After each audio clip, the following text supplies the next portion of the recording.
Time to crack open the sports page with the Orlando Sentinel and FM 96.9 The Game's Mike the Bulldog Bianchi. On JRR.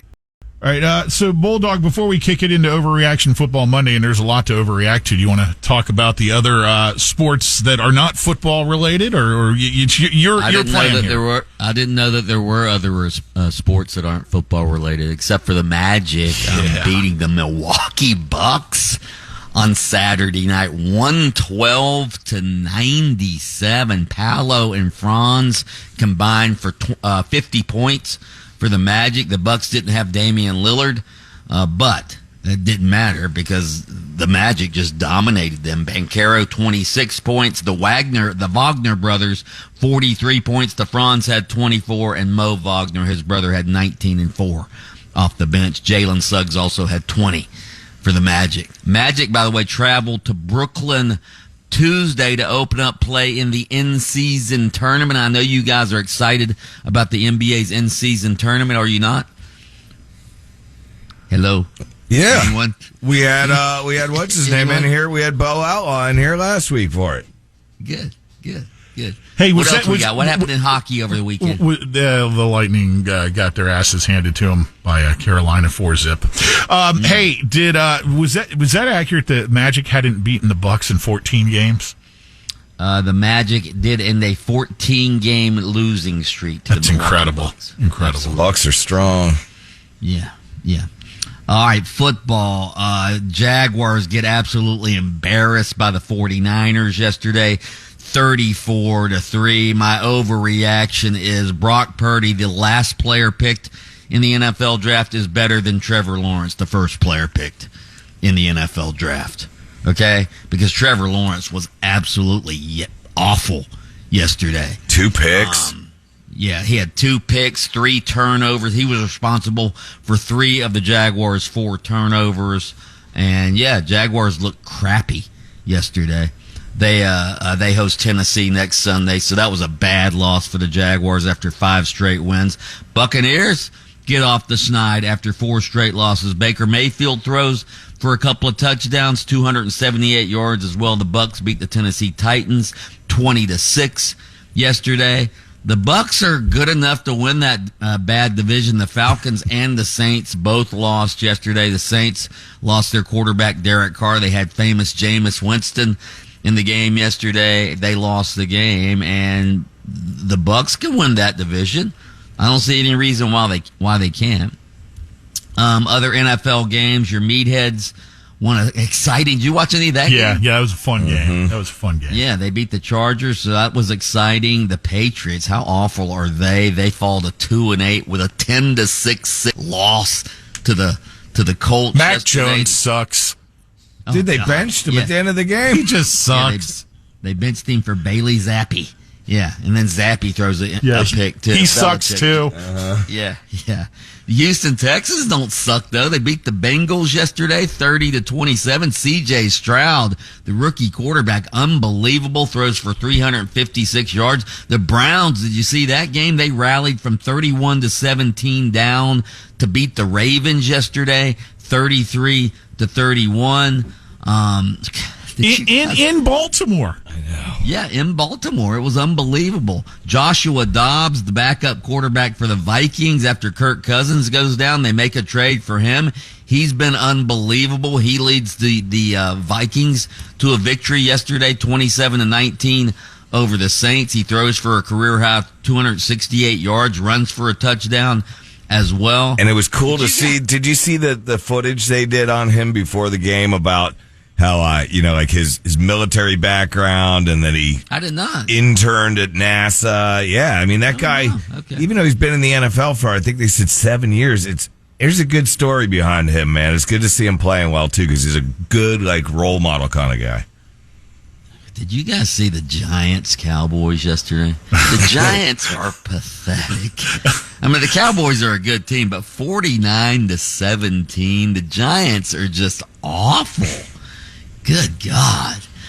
All right, college football. A lot of news to get to in college football. UCF wins an unbelievable game, 45-3. They rout Oklahoma State, number 15 team in the country. UCF won 2 straight in the Big 12 now, seem to be getting their footing under them as far as the Big 12 goes. So that was a huge win. You called for that. UCF. R.J. Harvey runs for 207 yards on the ground. JRP looks like his old self, and the defense just stuffed Ollie Gordon, the number 1 rusher in the country, in that game. So, wow, what a game for UCF. Ollie was more occupied yelling at fans in the stands than trying to get it done on the field. And the fans actually stayed until the end of the game, believe it or not, and they had an orderly, safe field storming as well. Yes. It wasn't really a field storming. As I said, it was more like a field strolling, but good for them. Florida State, they beat Miami 27-20. That's their 16th straight win dating back to last year. I still think Florida State needs to be a little dominant. Miami was in that game all game long. Miami actually outgained Florida State in that game, Lynch. The safety call was one of the worst calls in any sport all weekend. Oh, that God, was yeah. awful. Yeah. Absolutely awful. I told you going into that game that I was concerned about FSU, and when I was watching, I was like, yep, this is what I was worried about. Here's your overreaction on FSU. Congratulations on winning the game, FSU and FSU fans. 10-0, yeah. You will not beat any of those other top 4 playoff ranked teams. I'll tell you what, if Alabama keeps winning like they're winning, I'm a little worried that Alabama could jump over Florida State, and you could have if Alabama beats Georgia in the SEC title game, you might have 2 SEC teams in the college football playoff, and they may jump over Florida State because of Florida State's strength of schedule is just not very good. They're not beating any ranked teams. So, by the way, if Jaden Daniels wins the Heisman Trophy, LSU's quarterback, he should thank Florida's defense. Unreal, dude. For that. Jaden Daniels, 606 total yards for LSU, 5 touchdowns, became the first quarterback in college football history to have at least 350 passing yards and 200 rushing yards as LSU just outran the Gators 52-35. Jaden Daniels, he had like an 85-yard touchdown run, a 50-some yard touchdown run. He threw for 372 yards and 3 touchdowns as well, ran for 234 yards. Unbelievable. Bulldog. What? How about scoring 35 points and still losing by double digits? Right. Come on, man. Are you serious? That Gator defense is getting worse every week. Good we saw Lord. what Arkansas did to them last week, and Arkansas got absolutely throttled by Auburn over the weekend. So, yeah, and by the way, a defensive recruit flipped from Florida to Auburn, one of the top recruits in the country over the weekend. So Billy Napier might be losing some of this recruiting momentum as well.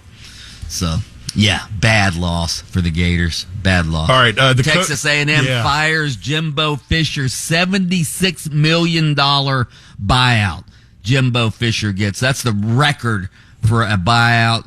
He's going to get, they will owe him $19.2 million within 60 days and then have to pay him $7.2 million per year through 2031. How's that? Did they deposit that like in an offshore fund, or do they just send you a check in the mail? How does that work? Wire transfer. Direct deposit? Yeah. Can you imagine? Getting $7.2 million a year through 2031 not to coach? You want to talk about just... And yet, as I told Lynch yesterday, and yet college football programs want the fans to pay for the players while they're paying off coaches $76 million not to coach. Who are they going to bring in? I think they probably already got their guy. Cut a backroom deal with somebody. Who do you think? I think it's either Urban or Dion. Dion, the guy who's lost 6 of his last 7? Yep. Okay. Yep. Maybe. Yep. Maybe. We'll see. I'm stepping out. I'm stepping out. And it goes scorched earth. Bring in Urban Meyer. If they bring in Urban Meyer, that would be disgusting. Yeah. To pay your coach $76 million to go away to bring in Urban Meyer. Oh God. Bring in Jim Harbaugh. Oh God. Yeah, okay, Jim now. Harbaugh, suspended for 3 games. I don't know if that's enough for all the cheating they've been doing up in Michigan. Michigan, of course, has filed an injunction to try to get the suspension lifted. How about that Michigan fill-in coach? Did you see his after game speech dropping F-bombs like it was going? You didn't see that? Pat, I sent you the video. Yeah, no, he was very upset and emotional, and not upset, outpouring of emotions. I blanking love you, Jim. Yeah, You're the S. All right, obviously a lot to talk about. If you want more football overreactions, head over to AM 740 and FM 96.9 The Game. That's where you'll find Mike the Bulldog Bianchi taking us out of the sports page with the sounds of the grown man barking. Oh, oh. Live from Orlando, Florida. Actually, from the 4th floor of a building somewhere in Maitland, this is JRR.